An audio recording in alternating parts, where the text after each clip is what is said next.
What's up, everyone? It's Fuzzy. Welcome back to yet another MLB Recap. And the Yankees, they're playing some of their worst baseball in years. And in that same game, Vladimir Guerrero Jr., he crushed another home run. Philly needs a prayer circle around Bryce Harper from all of you. Like, please. He's on pace to probably win his third MVP. Do not take him from us, baseball gods. An Angels rookie just turned in maybe the best Halo start since Reed Detmier's no-hitter. And by the way, it was the rookie's MLB debut, and the Orioles, their offense might actually be unstoppable if this Heston Kjerstad kid has finally clicked at the big league level. All of that and more in today's MLB Recap, yada, yada, yada. Use code Fuzzy on SeatGeek, Underdog Fantasy. Let's start talking baseball. To begin today's recap, we have some awesome breaking news. James Wood, who I believe is the number 3 prospect in all of baseball, just behind Junior Caminero and Jackson Holiday. A lot of people would consider him to be the number 1 prospect because he's 6'7", who in AAA had 13 doubles, 10 home runs, 10 stolen bases, 39 walks to 41 strikeouts, and a 346 batting average with a 1036 OPS at 21 years old. If you want to know the comp for this kid, there's not really one because he's 6'7", so he's as strong and as tall as Aaron Judge, but he's quicker than Ellie De La Cruz. What even is that? That's a road to the show character. He's not supposed to even exist. If you don't remember, he came on over in the Juan Soto trade, and the Nationals also picked up Robert Hassel in that trade. He looks like he's going to be very good. They got Dylan Cruz in the draft. The Nationals are starting the process of calling up their super prospects, and they could be really good really soon. All right, moving on. This was one of those double whammy losses for a fan base, actually a triple whammy, because I guess the Phillies lost Schwarber. He got hurt as well. We'll talk about that in a second. The crazy part is the Phillies actually owned the first half of this game. Bryce, he barely missed a 2-run home run. He settles for his 20th double. He's one of the few players in baseball with 20 doubles and 20 home runs. Rafael Marchand, he cranked one out. They went up 3 after an Amundo Sosa RBI single, and with Zach Wheeler on the bump and Matt Strahm coming out the pen, you're thinking there's no way the Phillies blow this lead. But they did. Matt Strahm, he couldn't locate. He hits Jazz Chisholm Jr. and Brian De La Cruz. He smoked an extra base hit to the gap. 3 end up scoring, so he clears the bases. Jazz, he flew all the way around to score from first base. Josh Bell, he put the Marlins up by 1 on a double. Just an epic implosion from a guy who's usually very, very good. The Phillies, they momentarily tied it on a Bohm sac fly, but again, this just was not the Phillies' night. Marsh, he's now in for the injured Schwarber. He had something happen to his groin. Jake Berger, he got it to just stay fair. Jake Berger has been miserable this year, but hey, that gave Miami the lead back, and they would not give it back. The Phillies, they lose Kyle Schwarber, and then on one play to end the game, they lose Harper and the game. I'm hoping that it was just a Charlie horse, and we've all had those where you just get a cramp because you're dehydrated or maybe it was a little bit too hot. But after the game, Harper said that it hurts. He's never felt anything like it. We need a prayer circle around Bryce Harper because he could be a 3-time MVP. He's been that good. He was the number 1 vote getters in the NL for All-Stars. Like, please, baseball gods, don't take him from us. Now, lucky for Philly, their future center fielder, Luis Robert Jr., he saved the Phillies from losing any ground in the division. This solo home run in the first was literally the only run that either team scored all game. Luis, by the way, has 8 home runs in 28 games. He grabbed a second base hit in the 4th, but White Sox fans, what's going on with Eloy? Is he hurt? Like, he has to be. There's no way that you get thrown out on that double play unless you're hurt or you've been instructed to run at 30% so you don't get hurt. Anyway, Chris Sale, he was very, very good after that home run. How good was he? He had 8 strikeouts through 5 innings, and he ended his night with 11 strikeouts after going 7 innings. He has a 2.7 ERA and a 11.3 strikeouts per 9. He has been sensational. The White Sox, they used 5 different guys. They started with Chad Kuhl. He went 3 shutout, and then 4 other guys held the Braves scoreless on just 2 base hits the rest of the way. Michael Kopech, he shuts the door, which is surprising. That doesn't happen very often, but the White Sox, they're shutting out a team for once. The Braves, they stay 8 games back of the Phillies for first place. All right, Yankees fans, I'm sorry. We got to rip the Band-Aid off. We got to show the Yankees blowout, and then we'll talk about the Orioles blowout. But in the Orioles game, the Orioles were not the ones getting blown out. So it was a bad day all around for Yankees fans. Carlos Rodon has been absolutely cheeks lately. Short hair Vladdy, he is so dang good / lucky. Everything is going his way right now. The bat snaps in half for an RBI double. And check this out. Justin Turner, he barely even made contact. It rolls into the bag. Rookie Ben Rice, he wanted to see if it would go foul, but then it bounced away. Everyone is safe. And ouch, yikes, whatever you want to call it. George Springer, he launched a 3-run blast for his 249th career home run. So he's 1 away from 250. Well, he was one away. That's number 250 right there. George's second 3-run home run of the night put an exclamation point on this horrid stretch from the Yankees. But it got even more embarrassing because Boone, he wanted to replace Rodon. Rodon said, I got this. So relief pitcher Phil Bickford, he was halfway to the mound. He had to reverse course, go back to the bullpen, and sprint back. I mean, Rodon did a battle back. He finishes 5 frames, but that's embarrassing. Now, Trent Grisham did belt a 2-run home run. He's been pretty good lately. He has 4 home runs and a 380 on base this month, but let's see how Vladimir Guerrero Jr. got bailed again by the baseball gods. At first, you might be thinking, how did he get bailed? He got screwed because that should be ball 4. He's got to come back to the box now. The baseball gods said no to the walk and yes to a home run. Why would you want to walk when you can do that? Vladdy, he's hitting .330 with 8 home runs and an almost .920 OPS since May 5th. That's a 163 WRC+. The Yankees, they fall to 2-8 over their last 10. They've allowed 7+ runs in 7 out of those last 10 games. And Rodon, who got $170 million because the 2 years prior to him getting that contract, he had a 2.6 ERA and a 12.2 strikeouts per 9 in 31 starts as a Yankee. He has a 5.4 ERA. The strikeouts have plummeted to only an 8.9 strikeouts per 9. The home runs have doubled. He went from a 0.7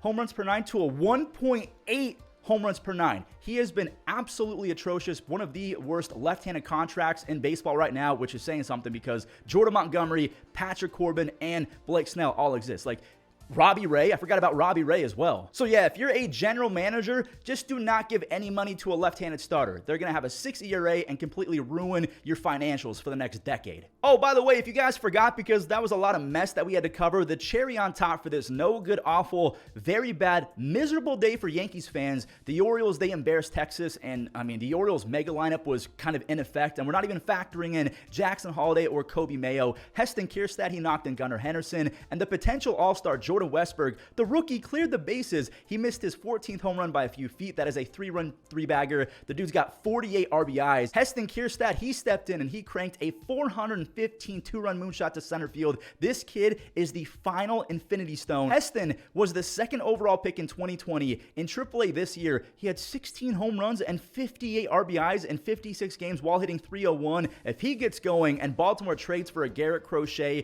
or someone else, who is going to stop them? Like, that started a barrage of home runs. El Bombe, he got one for Texas. That's his 15th. And by the way, that was the only run that Corbin Burnes allowed. Cedric, he had his pitchers back. That is a 2-run no-doubter. Cedric has 9 home runs. Burnes, he went 7 innings. He got Seager to chase for his 5th and final strikeout. Corbin Burnes has a 2.28 ERA. He could honestly be joining some elite company. If he keeps this up, he probably will win a Cy Young, and he'll be one of the few starters ever to win a Cy Young in both the NL and the AL. I think the last guy was Blake Snell. Adley Rutschman went full Adrian Beltre from the left-handed batter's box. He hit one on one knee. Adley, he's been better than I ever thought. He's hitting .300 with 15 home runs and 15 RBIs before July. I would take that from a catcher over a full season, let alone one half. Colton Cowser, he muscled up to get the Baltimore Orioles into double digits. That is a statement game. And if they make a trade, cool. If not, they have a guy, Chase McDermott. He's been nasty in AAA. The Orioles are sitting pretty right now. Man, between the Carlos Rodon deal, Blake Snell being awful, and Jordan Montgomery being absolute batting practice. I mean, again, the next time a free agent pitcher goes live, he might get $14 and a gift card to Cane's. It's just getting sad. They're all getting pummeled. Now, to his credit, only 2 of the first 6 runs were earned runs, but yeah, it got worse. That's an RBI triple from Willie Castro, who has been an absolute godsend for the Twins. Jordan Montgomery got booed again. I think that's back-to-back-to-back starts that he's been booed, or maybe it's back-to-back. I can't remember. He was chucking his pitch-com device in the dugout, and the broadcaster says, "What did the pitch-com ever do to you?" I laughed at that, and I can ask the same question about this baseball and Byron Buxton. What did that baseball do to you, bro? 456 feet, a 3-run moonshot to the edge of space. David Festa, he was making his MLB debut. He went 3 scoreless when Arizona, they woke up a bit. Could tell, I mean, there's no shame in that. He has 17 home runs. He did bounce back talking about David Festa. He had his first 2 career strikeouts. Ultimately, he gave up 4 runs in the 4th inning, but Royce and the crew, they got some back. We head to the later innings. Correa, This is bad. He took a 94 sinker to the wrist. He immediately went down to the dugout. He was super upset, but x-rays were negative. I'm just praying that he actually dodged some very bad news. Arizona, they scratched a few more runs home, but to no avail. The Twins win 11-6. They're inching back. They've won 2 in a row. The Guardians, they're trying to avoid losing 2 in a row. This is a huge series. The Guardians are in Kansas City. Bobby Witt Jr., he tossed out Kwan to get Walker out of the jam, but Walker, he's in another jam. 2 ducks are on a pond with nobody out. Daniel Schneemann, the rookie, he lifted a sac fly for the game's first run. Michael Walker, he was yanked from the game at 5 1/3. He only allowed the 1 run. Lefty Sam Long, he was so dominant in this game. He strikes out Bo Naylor, and this almost never happens. Like, not only did he strike out Stephen Kwan, but it's not just any strikeout. He made Stephen Kwan look silly. Daniel Schneemann, he's been so good, so I can't really be too mad at him, but he got caught in a bad route and a bad read off the bat. That ball gets past him. Isbell, he motors around for a triple, and make it back-to-back triples. Maikel Garcia has been terrible all year, except for these situations. Runners in scoring position. Vinny Pasquantino, he's number 1 in this stat. He's number 1 in sac flies in all of the American League. And then general, I call him general/closer, James McArthur, because it just sounds like a Civil War name. He closed it out with his 14 save. That is an awful 24 hours if you're a Guardians fan. Since he put up double-digit scoring as well, just like the Orioles and the Twins, which is scary because they're not even at full strength right now, and that's in large part because of suspensions and injuries. So that's why Elly De La Cruz has kind of taken it upon himself to be a superhuman this year. Elly, that is a stand-up triple. He scores India on the RBI 3-bagger, and then India, he did the RBI stuff later in the second inning. Nick Martini, happy birthday. He secured an RBI extra base hit. I think it was his 34th birthday. A nice little gift to himself. Whoa, wait!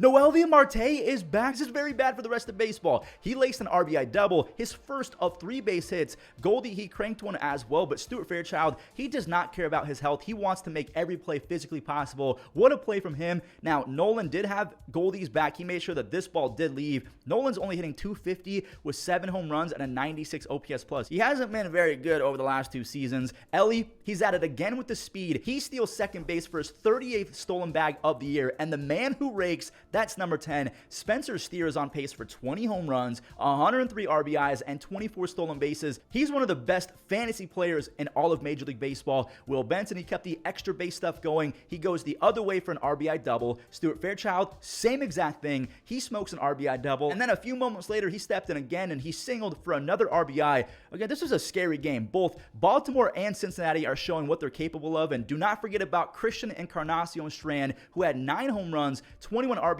and a near 340 batting average his final 21 starts last year. He's not healthy right now. If he comes back and rakes, the Reds offense will be one of the best in baseball. They just have to have the pitching. This is a really fun baseball name.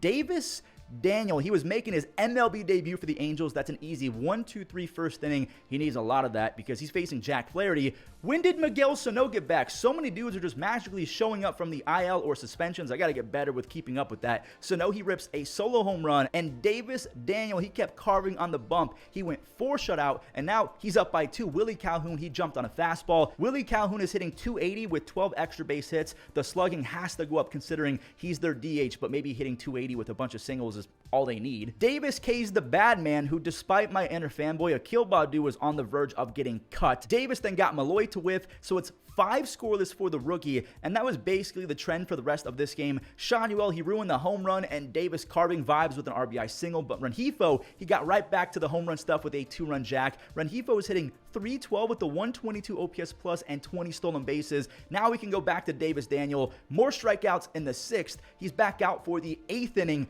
The rookie went 8 shutout, only 4 base hits with 8 strikeouts. Ben Joyce, he got Colt Keith on a perfect ground ball right to Zach Neto. The Angels, they've won 4 games in a row, and Davis Daniel, in epic fashion, gets his first career W. Good for him. Nico Horner, he put a charge into one. Finally, that is his first extra base hit in 19 games. A big-time boost for the Cubs offense right there. Bellinger, he singled after Nico's home run, and he flew around on a Seiya triple. So Seiya, I mean, he can really motor too. Luis Matos had a bad breaker, a read off the bat, so it's now 3-0 Chicago. But the Giants, they answered in the 6th inning. Shoto was so close, but he ran out of gas in that 6th. They scored 3 runs. The first was on a loud RBI double from Jorge Soler, and after a wild pitch scores their 2nd run, Luis Matos, he squibbed one. No one can make the play. We are tied. A 30 36-mile-per-hour exit velocity base hit. We fast forward to the 10th inning, and Ian Happ, oh man, that is a mean swing on a mistake pitch from the heavens. That broke right into the lefty wheelhouse. Happ, he's officially in the double-digit home run club, despite the fact that he's hitting like 220 or something like that. Porter Hodge, that is a real name. Porter Hodge, this was almost a scary ending. Bodie ran into Hodge, but he does glove it. The Cubs, they do win 5-3. I think that's the first career save for Porter Hodge. Wait, hold up. Porter Hodge has a 1.8 ERA and 15 strikeouts in 10 innings. He's a rookie. He's nasty. He's only 23 years old. Now, just like we do in every shorter recap, I like to give an update on the stat leaders and all of the division standings across baseball. So, batting average leaders, Shohei Ohtani is number 1 in batting average and home runs in the NL. He's got 25 home runs and a 322 batting average. He just needs the RBIs to be a triple crown guy. But the rest of the batting average leaders, we have Profar still hitting 316. Rengifo, we talked about him today. Bobby Witt Jr. is hitting 310 along with Luis Arraez. The wins leaders, Seth Lugo has 10 wins. Same with Ranger Suarez, Chris Sale, who has been one of the best trade pieces of the last few years in my opinion. Corbin Burns, same thing. Zach Wheeler, they both have 9 wins at the bottom. Home runs, Judge is the only one in the 30 home run club, but Gunnar Henderson, a 22-year-old middle infielder, has 26, followed up by Shohei, Marcelo Zuna, and Jose Ramirez. Jose Ramirez has been an absolute unit this year as well. ERA, Ronaldo Lopez has a 1.7 ERA. He was a relief pitcher for the White Sox and the Angels and the Guardians last year. Now he's got a 1.7 ERA as a starter for the Braves because, of course,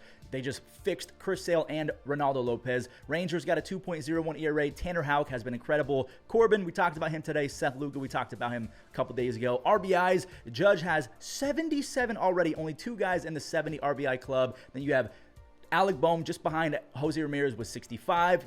Jose has 72, obviously. Marcel has 64. So, oh, look at that. Ohtani is 3 behind Marcelo Zuna. I thought that Ohtani was still in the 50 RBIs. He's got 61. Ryan Helsley is ahead of Emmanuel Clase by 3 in terms of saves. He's got 28 to Clase's 25. Then you have Finnegan, who I think is going to get traded. Same with Lane Thomas because they're kind of older guys who are free agents in the next few years. So once you get a James Wood on the squad and some other guys, Finnegan and Lane Thomas become expendable because you can build towards the future. Raisel Iglesias and Robert Suarez, they're tied with 20 hits. Luis Arraez has 105 because he stays healthy and just gets at bat after at bat after at bat. Bobby, Ohtani, Jose Altuve, and Jarren Duran, who got snubbed from making the All-Star team. He is 5th in baseball with 96 hits behind those guys. Strikeouts, Glasnow has 135. Trade bait, Garrett Crochet and his former teammate Dylan Cease, they have 130 and 125 strikeouts respectively. Then you have Cole Reagans and Chris Sale. So, man, a lot of AL Central guys or former AL Central guys just striking out everyone between Sale, Reagan, Cease, and Crochet. You have stolen bases. Ellie's the number 1 guy at 38. You have Bryce Terang with 27. He's been a monster this year despite the lack of power and the league average OPS being down across baseball. I still think that he's been really good. Bobby Witt Jr. has 21, and look at David Hamilton at 21 as well. He's kind of what I thought Billy Hamilton was going to be. Like David Hamilton the last few weeks is what I thought Billy Hamilton was going to be. And then quality starts, if you don't remember, that 6 innings without allowing more than 3 runs. Wheeler, Lugo, Burns, Houck, Gilbert, probably a few other guys. They lead the pack with 13. And then in terms of the standings, I forgot to say this. The Orioles are officially tied with the Yankees for first place in the AL East. I did not know that. The Red Sox, look at them. They're 43 and 37, but that's how good the AL East has been, despite the fact that they're 6 games over 500 and 8-2 over their last 10 with a positive run differential. They're 7.5 games back. The Rays are 1 game under 500, and the Jays, they're on a win streak, but they're still 3-7 over their last 10. The Guardians, they've lost 2 in a row. We talked about them earlier in this video. The Twins, they've won 2 in a row, just like the Royals, so they're 7 and 8 games back, respectively. We won't talk about the Tigers or the White Sox. The Mariners, they won the last time that we talked about them, but the Astros, they've won 7 in a row, so they've gained a lot of ground. They're 4.5 games back. The Rangers are 7 games under 500. I'm not going to go and say that they have to be desperate at the deadline, but they need Scherzer to be him. He was really good in his first start. He felt some pain, so hopefully he's okay. DeGrom's got to come back. John Gray has to be better. So there you go. The National League, the Phillies, again, Schwarber and who else? Spencer Turnbull and Bryce Harper, all within like 48 hours. That is not good. The Braves, they're still 8 games back, so luckily the Phillies built a massive cushion. The Mets are 8-2, so the opposite of the Yankees, who are 2-8. The Mets have won 3 games in a row. We'll talk about the wild card in just a moment. The Nationals, they go from being 500 to 4 games under to now they have James Wood because they've lost 3 in a row. We'll see how that works out. The Brewers are 6.5 games ahead of the Cardinals. The Brewers have won 4 games in a row. They didn't play yesterday, but they're 15 games over 500. The Cardinals have looked better as of late. The Pirates, they got Paul Skeens, Mitch Keller, Jared Jones, and Brian Reynolds has a 23-game hit streak. The Reds, again, they got Noelvi Marte back. Andrew Abbott walked 6 guys, but he only allowed 2 runs. They're looking like they're only going to get better. The Cubs, they're trying to fight out of their recent slump. And the Dodgers, they're 8.5 games ahead of the Padres, who just lost Tatis probably until the All-Star break. So I think the Dodgers, who have won 4 in a row, hey, the Padres have won 3 in a row as well. Maybe the Padres keep on winning, but I think that their best bet is going to have to be the wild card. Same with the Diamondbacks and the Giants. So let's talk about the wild card. So in the AL, the Yankees would actually have to be a wild card team because they have a losing record against the Orioles. So pay attention to that season series for the rest of the year. The Twins are in it right now. The Royals, they're a half game ahead of the Red Sox, who are still fighting like hell. The Astros are 3.5 games back. Then you have the Rays, the Jays, the Rangers, the Tigers, all within 7 games. And then the Angels, they've won 4 in a row. They're back to being within 10 games of a wild card spot. Maybe Rendon and Trout come back and shred, and Reed Detmers gets it all figured out at AAA. I have no idea. The National League, the Braves are ahead by 3.5 games. Then you have the Padres and the Cardinals as the final 2 teams as the wild card. But the Mets, the Pirates, the Diamondbacks, the Giants, the Nationals, the Reds, and the Cubs are all within 4 games. 1 losing streak from the top teams and 1 winning streak from the bottom teams flips everything. So the wild card is going to be absolute mayhem this year. And honestly, I like it. It's kind of fun. My studio lights aren't working right now. They're just not turning on. So sorry if I look a little bit weird, but that does it for today's recap. Thank you all so much for watching. I'm moving my hands a lot, so I'm going to go now. Enjoy the web gems, and thanks for watching. Chop to Jimenez with a diving stop in the hole. What a play by Otto Lopez to take one away. Major weapon to righties. And to left from low. And here's a couple of hopper here to the third baseman. Bare hand pickup by.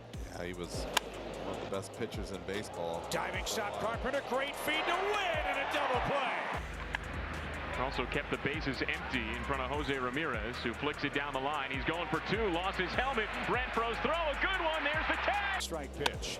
Hammered toward right. Carlson on the run, still retreating up against the wall. He makes a great catch.